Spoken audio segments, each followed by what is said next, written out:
Hi, this is Roger, thanks for dropping by. Most of us at some point or another, unless we're incredibly lucky, will encounter bugs on our orchids of varying descriptions.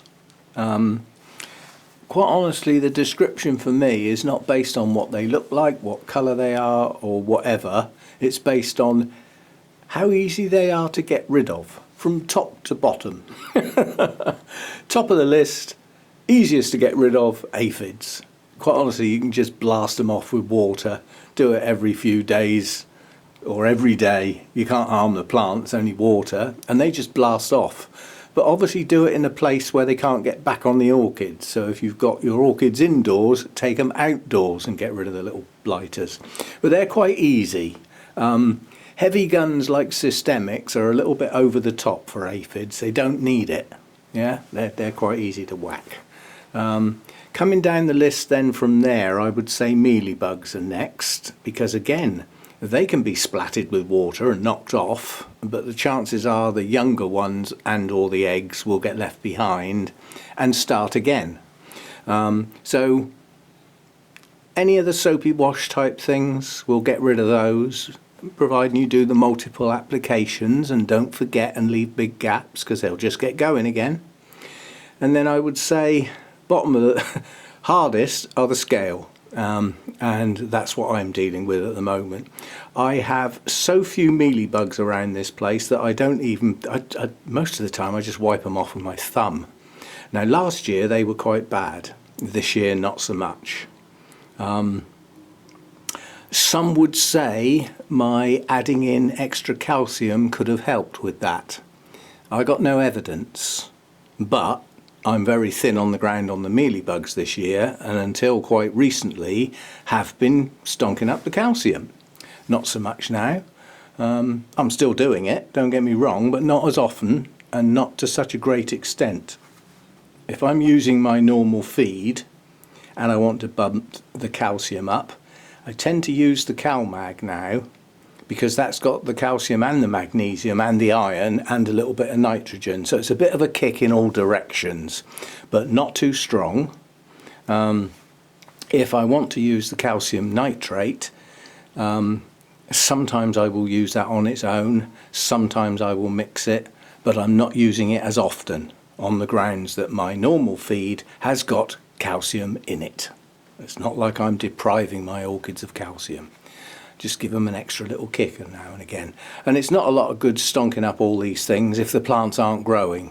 So this is for actively growing plants basically. Right, back to the bugs. I've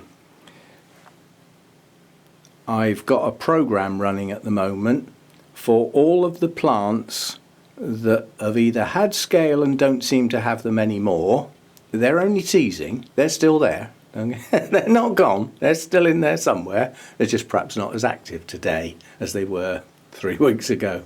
And there are those that have definitely got scale that I can visibly see.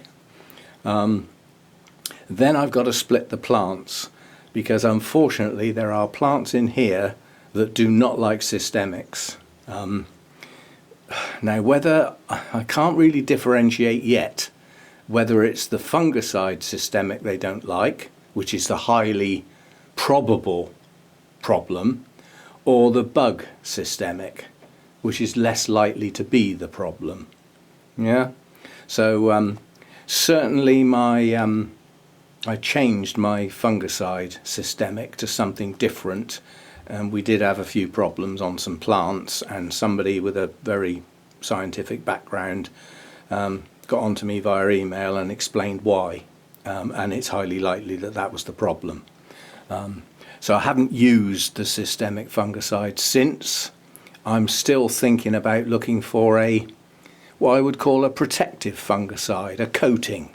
Something that you just spray on the surface and it forms like a coating, so that as we go into the cooler temps and lower temperatures, which inevitably will lead to higher humidity, at least they've got some sort of protection on the outside to stop anything getting in or getting worse. That's the idea of that. But as yet, I haven't even looked, let alone found. Bugs. Right, this is my regular treatment. This is a soapy wash.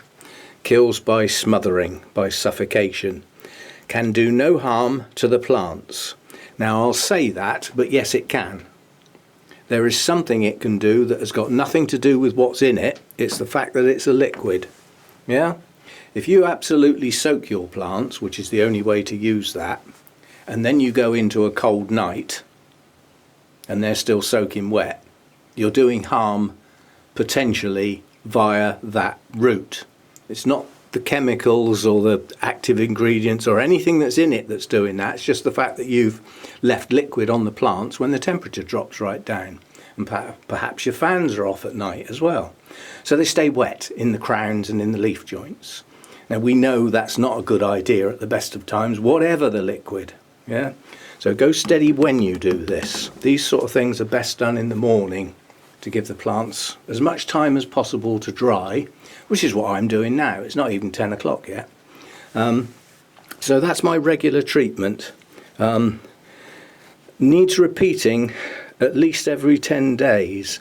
And if you've got a bad infestation, I'd say more frequently, more like 5 days for a couple of, probably even a couple of months if they're bad, especially with scale I'm on about now.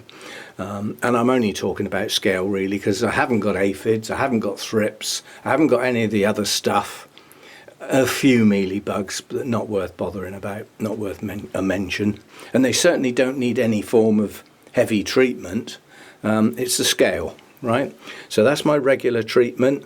That can be sprayed in the whole plant, down in the leaf joints, all round the rhizomes, all on the sheaths of the canes, the whole lot. Really soak the whole plant. Right down into the top of the pot, the whole of the mount if it's a mounted orchid. Drown them. Yeah, so that's that. Then we come over to these two, which do look quite different, don't they? In actual fact, they're exactly the same. It's just that that is 6 times stronger than that, but is only a fraction more cost-wise. Now, you can look this up if you want. I've already done it and collaborated with a couple of others, checking things out, make sure we haven't read it wrong or anything like that. The active ingredient in here contains 5 grams per litre of acetramiprid, I think that says. I can't read it. The writing is so flipping small, and I haven't got my magnifying glass. I'll do it as a pop-up. So it contains 5 grams per litre of that stuff as a soluble concentrate formulation, brackets SL, whatever that means. So that's what's in that. And this is for flowers, fruit and veg. Ornamental plants are included on the list. Yeah? And it's systemic. The recommended dose on this is no more than 10 ml per litre. So 10 millilitres per litre with that active ingredient. This stuff, and I like that list along the bottom, especially that. Now I've got no interest in that as far as my orchids are concerned, but they have been known to get into my bonsai pots and they'll chew the roots off and kill your plant, kill your tree, literally. They are evil little sods. Rhymes with weevil, evil.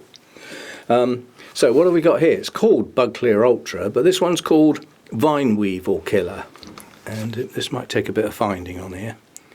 I found it earlier on.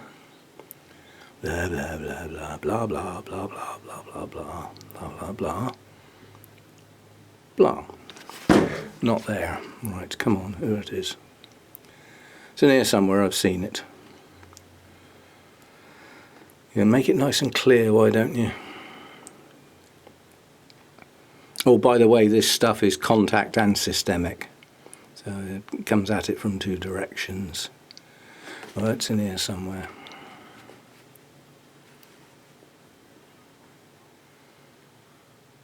Ah, there we are, down the bottom there.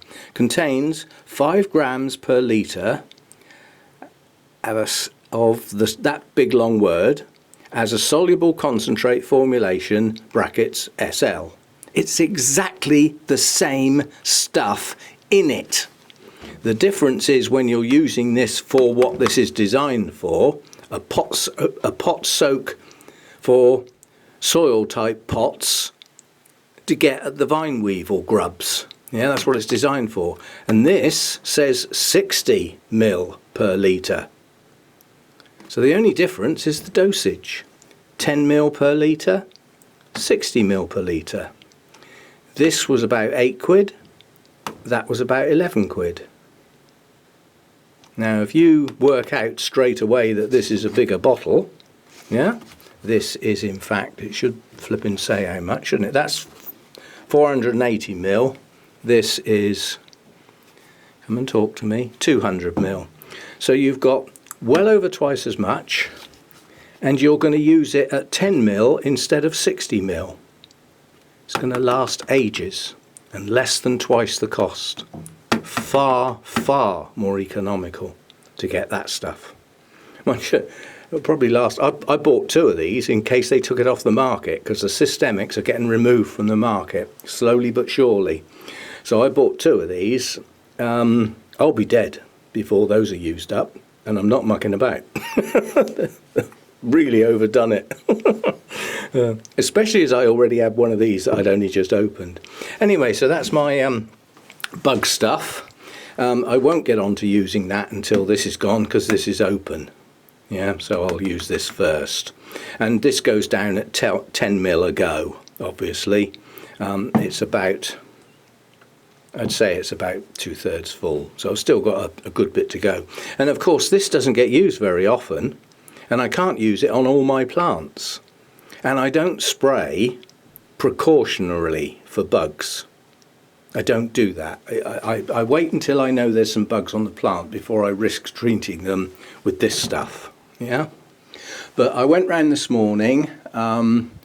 Literally, I'm being selective. Those first 2 up there, which I've forgotten what they are. I think one's sweet sugar and one's, can't remember. I think it might be Shelob Tolkien. But those 2 didn't get done because they haven't got bugs, and they haven't had any for some time. All 3 of those got done because I know they have. These are various twinkles. This little dendrobium got done. I'm taking a risk because the systemic might do that in, as it's so weak, but the scale is still around the base and the scale are doing harm. So that's been done. The 2 big twinkles up there around the back, they both got done. And then coming over here, I did a couple of pots. I did my Soto Anims, because I know they've got some. Although I think I've won the battle with those. I haven't seen any on them. The last time I sprayed those with the Soapy wash stuff, I checked down in the, you know, where the bracts are at the bottom, where they hide, and I couldn't see any. So I think I might have won the battle on those 2, but they've just had to go with systemic. Let's get it done. Yeah, my dig in the jungle.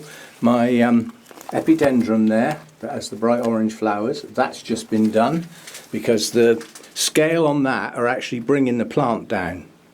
Obviously the toxins from the scale bites, that plant's more sensitive to them. So I take a risk using the systemic, but if I don't, I'm probably going to lose the plant anyway. And then all of my Tolumnias got done. Some of these are starting to get bad now. Let's pick on one that's this one, for instance.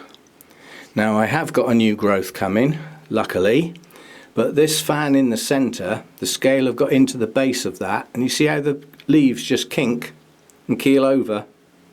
They take the base of the fan out. Now luckily this one's got a new growth either side, but the centre of the plant's probably been lost now. That's what they do, and they'll kill your Tolumnias. I've lost them before. Yeah, so those all got done. This Tahitian dancer got done because that's got scale on the old bulbs, not on the new growths. So that got done. And my 2 nobly types got done, the Prima Donna and the Sweet Pinky Momoko, is it? Right, so that's that. Now, that's got scale, but that's sensitive to the systemics. So is that, and so is that. So these have just got to stick with the Soapy wash. And with the Cattleyas, I'm going to stick with the Soapy wash for now. Because some of the Cattleyas don't like systemics, but I think with them, again, it was the fungicide that knocked them. We lost one of the species, I've forgotten which one it was now because it was a month or more back, but one of the species went down. It had some marks on the leaves and this, that and the other. I thought, oh, let's give it a go with the systemic fungicide, and the plant died. So, got to go steady. But there are some cattleyas that have got the scale quite bad, so I'm going to take the risk with those and use the systemic. Let's give them a go that way and see what happens. So it's varied what's going on in here. These two little Tolumnias got done as well. Sorry, not Tolumnias, Oncidium types. That's a twinkle, and that's an Aliciara. But they've had scale in the past. I haven't seen any on them lately, but they've had them. So to make sure they got done, because the systemic won't do those any harm. That's been proven over years, that the Oncidium types, unless they're incredibly weak and about to die, will take the systemic. They're okay, yeah, but there are others that aren't. So that's what I'm up to. And now that I've done an absolute soaking with the systemic, things like these now don't need watering, because they've had the whole mount soaked and all of their roots to get that systemic right up into the plant, as well as all the leaves and the base of the plant. So all those ones that I've just sprayed with the systemic that are on mounts, I've now got to miss out as I go round and water the mounts. Yeah, so that's what we'll do today. And I'm not sure which way round to do it yet. Some thoughts. My holy clay pots don't really need doing today, but we're just coming into some hot weather. There's a theory we'll be up 25, 26 degrees again by Monday. Then it'll cool off a bit. I mean, you can have a heat wave in September towards October, but it's never going to be as bad because the nights are longer. So there's a much longer period for for our land and our everything to cool down overnight. So the heat wave's never as bad because it's starting cooler in the morning. But we are in for a bit of hot. Now my holy clay pots are due to be watered tomorrow, which is Sunday chat day. But those literally take me less than half an hour now. The hardest bit is getting at them all because they are in different places now. I mean, that shelf and that shelf, easy, yeah? But I've got several up round the back there, which means I have to take all this lot off. And then I've got a row along the back there as well. Now you see what I mean about the difference in the way the sun works this time of year. That, in the summertime, is a shaded shelf, because all the plants are above are shading it. Look at it now. It's in the best dappled sun. Yeah? It's brighter than this one, which is my highlight shelf. But it's only going to be like that for a few hours, as opposed to these, which will get the light for most of the day once the sun gets up in the sky, if we get the sun, obviously. Yeah, so that's what I've been up to today. I've still not seen a bug on anything in here. The cooler, shadier ones are okay. There's a lot in here that don't get bugs. The hibiki down there. The two little odontoglossums get them bad, and I've taken a risk and sprayed those. My Coelogenes don't get bugs, or they haven't yet. The Deisas haven't had any bugs. Paphiopedilums haven't had bugs. I know other people have had bugs on those, but I haven't. Yeah? So, I'm just sort of coming round here. The Roscioglossum is an Oncidium type. That would get bugs and could get them bad. It's a new plant, it hasn't got them yet. And as long as it doesn't get near any that have, then it shouldn't get any, So we just sort of go round. The Zygo hasn't got any. Again, relatively new plant. All this big stuff up here I don't need to worry about. They're new plants. Now that doesn't mean to say they haven't got any. They could come in with some bugs. How do you think the scale got in here in the first place? I didn't go out in the garden and get it. It came in on plants and migrated. And if you can have all your plants with a good 6-inch gap between them where nothing touches, and you bring a new plant in, the chances are your bugs will stay on that plant. Unless, of course, they're flyers. Things like thrips will take over the whole collection. Their adult stage is a winged insect like a fly. They will move around, do their thing, and spread like wildfire.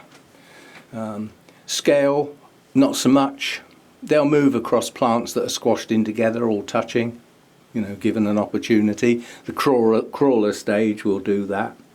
Mealy-bugs seem to get around, although they must walk. That's the only thing. I've never seen any with wings on, but aphids obviously can fly, so they'll move around. But, yeah, so I'm getting at the bugs now while I've got the sort of temperatures that bring the fans on and dry the plants off before nightfall. But I do make sure I've got a reasonable guarantee of some sunshine on the day, and I also do it early in the day to give them as much chance as possible to dry off. So yeah, go steady, absolutely drowning a plant in the evening. Not the best of ideas if your night temperatures are going to drop down. Yeah, not the best of ideas. So there we go, that's my 3 that I'm at it. That really is a separate thing. Those 2, although they look different, the chemical active ingredient is identical in both of them at the same strength. The only difference in the 2 products is the dosage, and that's because of what they're going to be used for. This is a spray. This is a soil soak, so 6 times as strong when that goes in, but not on the orchids. Instead of using it at 60 ml per litre, use it at 10, and then it's exactly the same. Only very, very, very much cheaper. So that's what I'm at today. I'm now going to finish watering the mounts because they're getting a flush, so that's easy, no mixing or anything like that. And then I'm going to check the weather and see what to do with the cattleyas, because I don't really want to be mucking about with them tomorrow. I don't think they're due their spray yet. That needs to go into next week. Monday is estimated to be the really hot day. A really hot day is not a good day to spray unless I do it quite early in the day, like 9 o'clock, because the sun doesn't get round here till 11. Not to generate heat anyway, and that would give them 2 hours to absorb the stuff before it starts getting warm and it evaporates without going into the plant. That's the other thing you need to think of. If it's a systemic, you spray the whole plant, but if you do that when the temperatures are high and all your fans are on, it'll evaporate before it gets into the plant, and you won't get the required dosage, should we say. Needs time to soak into the plant, but not still be wet by the time you go into the night times. So there we go, my bug stuff. I still use the 70% isopropyl alcohol with cotton wool buds for physical removal, and sometimes, like round the rhizomes on the cattleyas and on the pseudo bulbs, that is the best way, because you take so many off. Especially if you've got a bad infestation, you won't get them all, but physically removing loads of them like that before you add a spray is a good idea, because if you leave them there and you put the spray on, they stay where they are. They might be dead, but they're still there and you can see them, and you end up killing them twice or 3 times even. So it does pay to get them off. If you've got scale, you need to work hard. You need to put the effort in over a period of a couple of months, and with any luck you will get rid of them. It is possible. I've always said if you've had scale, you've still got some, and you may get a few come back. But if you hit them every time you see them when they're in very low numbers, they can be held back, and then they don't do anywhere near as much harm to the plant. Their bites leave a toxin inside the plant that kills the cells in the area that's been bitten. And some plants are quite sensitive to that, and it can actually affect quite a large area of the base of the plant or the base of the leaf, and there's dieback occurs. So they are nasty little tykes. So anyway, this stuff's not getting watered talking about it, is it? I'll see you tomorrow for the Sunday chat. Off of my huge list of subjects that I've got, thanks to you good people. So again, thanks again for that. And if you're watching and you're not subscribed, why not? Come on. Let's get me up to that 10k. See you tomorrow. Bye for now.